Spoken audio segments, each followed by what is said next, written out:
Online shopping tips for women. How I shop high street fashion from home. Hello everyone, I hope you're all really well. So today's video is something a little bit different, but I really wanted to share my top online shopping tips with how I shop high street fashion from home. I will be telling you all how I find what I'm actually looking for when I'm searching, instead of endless outfits from brands I'd never in a million years buy from. How can you find the independent brands making something a little bit different? Who doesn't do sales and who does? And a general guide of sizing of each of my favorite brands. And on top of that, my own sparkly new way of making the whole process a whole lot easier. So let's begin. Now, when I say searching, I actually do all of my fashion shopping online these days. Sometimes I'll pop into store and I'll have a bit of a try on, and that's quite fun, especially if I'm with my girlfriends and we'll have a bit of a try on session. But ultimately, when I'm actually going to bite the bullet and buy that particular item, I always do it online. I just find it so much easier to be able to visually see everything in the calmness of my own home and not feel pressured in any way to buy anything. So searching online, the two main options would be either using Safari or Chrome. And I even have a tip on this one. I personally cannot search and find anything that I'm looking for when I'm on Chrome. I think their default setting is to go to the Yahoo search, which in my humble opinion is a real nightmare to shop on. I can't find anything. Safari, on the other hand, defaults to Google, which I do find a little bit easier. So let's say I'm looking for a red dress. If I go onto Chrome, for instance, and I'm going to go, okay, let me find a red dress. Instantly, what comes up on what is Yahoo, the first port of call is Shein. So that's the top thing being presented to me. And if you weren't a bit savvy about shopping online, you'd think, well, Shein must be good because it's coming at the top of the pile. No. It's coming at the top of the pile because they spend the most money on advertising, so they're forcing themselves to the top of the pile. So instantly, you know, you can't necessarily trust the order that things are coming up in. For instance, some of my favorite brands perhaps wouldn't have an awful lot of money to spend on advertising, so they might be on the 5th page of, say, Yahoo Shopping. That doesn't mean they're a lesser brand. In fact, it probably means they're actually quite a nice one. They're just not spending an absolute fortune on marketing. So let's type in the same thing, red dress, and see what comes up. It's better, but it's not quite right. So across the top, I've got Club L London, Ann Summers, Hobbs, which we do like, Debenhams, Whistles, Roman, I've never heard of, and back to Ann Summers again. Not sure why it thinks I like that. Not going to be choosing anything from them. Then when I look down the scroll here, I've got brand-wise, Opoly, Club L London, Boohoo, Pretty Little Thing, as my first selection that Google's trying to recommend. So this really for me is not a feasible way I could shop online for fashion. It's not gonna work. I'm not gonna find those different things or probably any red dresses that I might like. So let me show you how I do it. So with me personally, I have in my head a selection of different stores that are probably my go-tos when I'm looking for something specific. So I would have COS, Arquette, Cézanne, and Other Stories, M&M, River Island, H&M, Mango. That's kind of my core selection of stores that I personally would shop at. So when I'm looking for something like a red dress, for example, I will literally get up, okay, COS on one tab, press the plus sign, and I'll have Stories. And I will literally go through all of my favorite brands and have them all on the screen at the same time, and I can literally flip through the tabs. So that's probably the easiest way, I would say, to be able to go to your favorite list of stores when you're ready to shop. For now, until I show you my special way of doing it.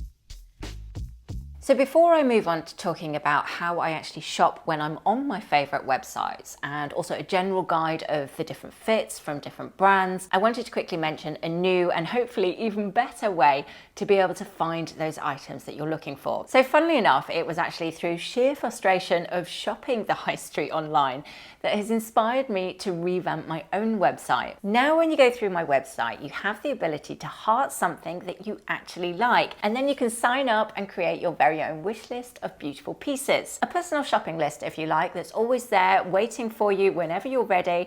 And I've laid it out as well so that it's really visual, so you can just focus on those pieces that you do actually like. Then, of course, when budget allows, you can simply head back to your page and instantly shop the item that you want with just one click. There's no charge for the service, it is totally free. I just genuinely thought it would be really helpful for everyone, and even for me personally, I'm finding it's a really really handy way to be able to shop, and even style-wise as well, to be able to see how do they look together as almost like a virtual wardrobe online. And I can see, do all the colors match? Is it streamlined? Am I on the right wavelength with how I want my outfits to look and how it will fit with the rest of my wardrobe? I guess the bonus as well is that I am essentially your personal stylist, searching and finding all the best pieces across the high street and sharing them with you both on YouTube and throughout my website. And on top of that personal shopping list you create, you also have the ability to shop all of my looks from my YouTube videos and my daily posts. I think you can tell I'm pretty passionate about my new website. I really hope that you like the idea, and of course, most importantly, that you find it a really helpful way to shop online that's just personal to you and geared towards finding you the very best pieces that are out there. So I've added a link in the description box below where you can have a browse, and if you so wish, you can sign up for your very own personal shopping page. Well, I have a couple of different ways that I hear about those brands and then I share it with all of you. So obviously through social media would be one way, but also I hear a lot about new and up and coming brands via magazines actually. Now I read Vogue every single month, but I would say a lot of the clothes featured in there, I would look at it from an inspirational point of view, not necessarily a shopping point of view because the price point's too high for me. But from a shopping point of view, I think Grazia is a brilliant magazine for finding those lovely independent brands that have got a really reasonable price point. And on top of that, from a stylist point of view, I will have a look not only at London Fashion Week, but also at the sort of side exhibitions that are going on. That's often where you'll find those up and coming brands that aren't big enough to be able to be on the main runways, but they will be showing in some shape or form at London Fashion Week. And then the same again for Paris. And both of those are very easy to Google, and you can literally get a list of all the different brands showing and then go and have a bit of a search. That's probably a little bit long-winded for most people, and if you're not nerdy about fashion like I am. So I would say Grazia would definitely be your first port of call for finding those independent brands. Okay, so let's take a look now at how I actually shop when I'm on some of my favorite websites. And I'll go through them one by one so I can give you a little gist of how I shop on those particular sites. So H&M, for example, to start with, looking at the cheaper end of the high street, I always start by searching the premium ladies collection. And then when I'm in premium ladies, I will go to sort by and put newest, just to make sure that there's lots of stock there. Because I don't think they're updating that collection too often, so it's worth putting new in, otherwise you can find that pieces aren't available. So I'll have a look at that first, and there's often in that section some really beautiful yarns and fabric compositions that I would be happy to buy. Then on H&M, actually for the past year, I would say, I can very easily shop just from their normal collection because they have been using some really nice sustainable fabrics, even on the cheaper end of the scale. So I feel quite safe now with H&M being able to shop quite normally. Mango, on the other hand, I find myself having to go to the search section and finding the pieces I'm looking for via typing in the fabric composition I would be happy to buy. So for example, in the search, I will put cotton top, cotton shirt, lyocell dress. Unfortunately, Mango aren't quite as sustainable with their fabrics as the likes of H&M. So it is a little bit trickier to shop on there and find those hidden gems. I mean, I do it for a job, but if it's just general customer looking at their website, it can feel a little bit of a minefield. But that is a good tip. If you search via the fabric content or the knitwear yarn that you're looking for, it's a little bit easier to find those pieces. And a similar train of thought with River Island. They are a little bit more like H&M in terms of their sustainable fabrics. They do use polyester, but they also have some recycled versions as well. So I would just think about on their website, typing in recycled polyester and seeing all the different items that come up. That's a good tip for them. On Reese's website, I actually find it quite frustrating with their new arrivals section because it will cut out the whole core collection that are those staple pieces that we know and love. So I do find myself on their website having to trawl through everything because if you tap new in, you only see a very small portion of their offering. So that is a slightly frustrating one.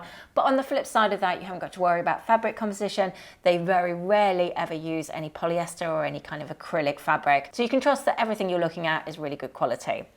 Then in terms of all my other favourites from the likes of COS and Other Stories, Arquette, Jenny Kane, Theory, M&M, all of those big brands that we know and love, I can very happily and calmly just tap in new arrivals and know that I don't have to worry about fabric composition. So I will just generally with those brands search via new arrivals to see what's new in store. And then Sézane, of course, one of my favourite fashion brands. We do shop a little bit different on their website.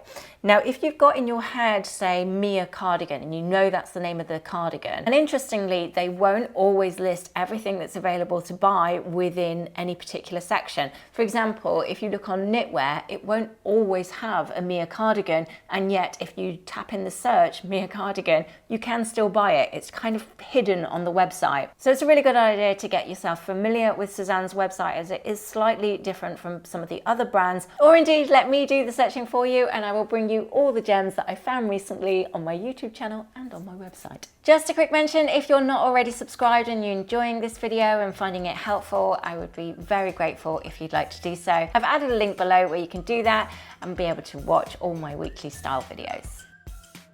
So let's talk about fit with some of my favorite stores. And I'm just going to give you a quick rundown guide, hopefully that's helpful for you all, in my experience, what I found on the fit of these brands. So I would say Theory, M&M and River Island, I would say all three of those come up a little bit big and I tend to size down once. Then looking at COS and Other Stories, Arquette, Jenny Kane and Reese, I would say they're all pretty much true to size. I do have the odd thing on COS where I think, wow, that's come up a bit big, but it's often a bit of a random swerve. Generally speaking, I would say they're all quite true to size. Looking at H&M, I would say, in my honest opinion, they're a little bit hit and miss. But what I do like on H&M, which I do look for and I find really handy, is when you click on an item at the right hand side, it will give you a little sod's law, that one's not doing it, but it has normally got a little slider that says it's spot on the fit, it comes up a little bit large or it's a bit small.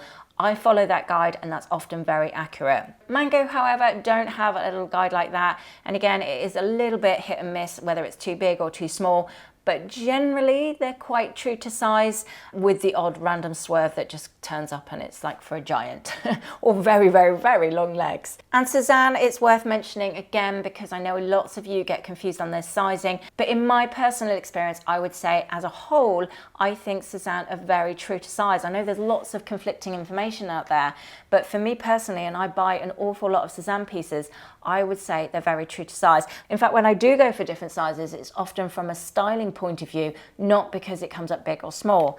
So just as a very quick rundown to hopefully help you all, I would say knitwear, I always go for a small. Tops, I do tend to go up one size. I like them a little bit oversized. Dresses, I go true to size. Bottoms, again, true. Jackets, I tend to size up once because I like an oversized fit or I want to be able to get my knitwear underneath. And denim, I always go for my normal size 28. So a quick mention on the sales, and I would say all the usual subjects like COS and Other Stories, M&M, Arquette, Jenny Kane, Reese, sorry, I'm just reeling off this list here, but they tend to do sales at all the usual times, like as we come to the end of summer. Then you've got your pre-Christmas sale, which is getting more and more popular. And then of course you've got your Boxing Day sales. The brand that I never get a discount code for and very rarely goes into sale would of course be Sézane. I once in a while see like an archive sale, but that is often really, really old stock and it's not always a huge amount off either. So I think with Sézane, if it's within budget, great, you can buy yourself a piece from there.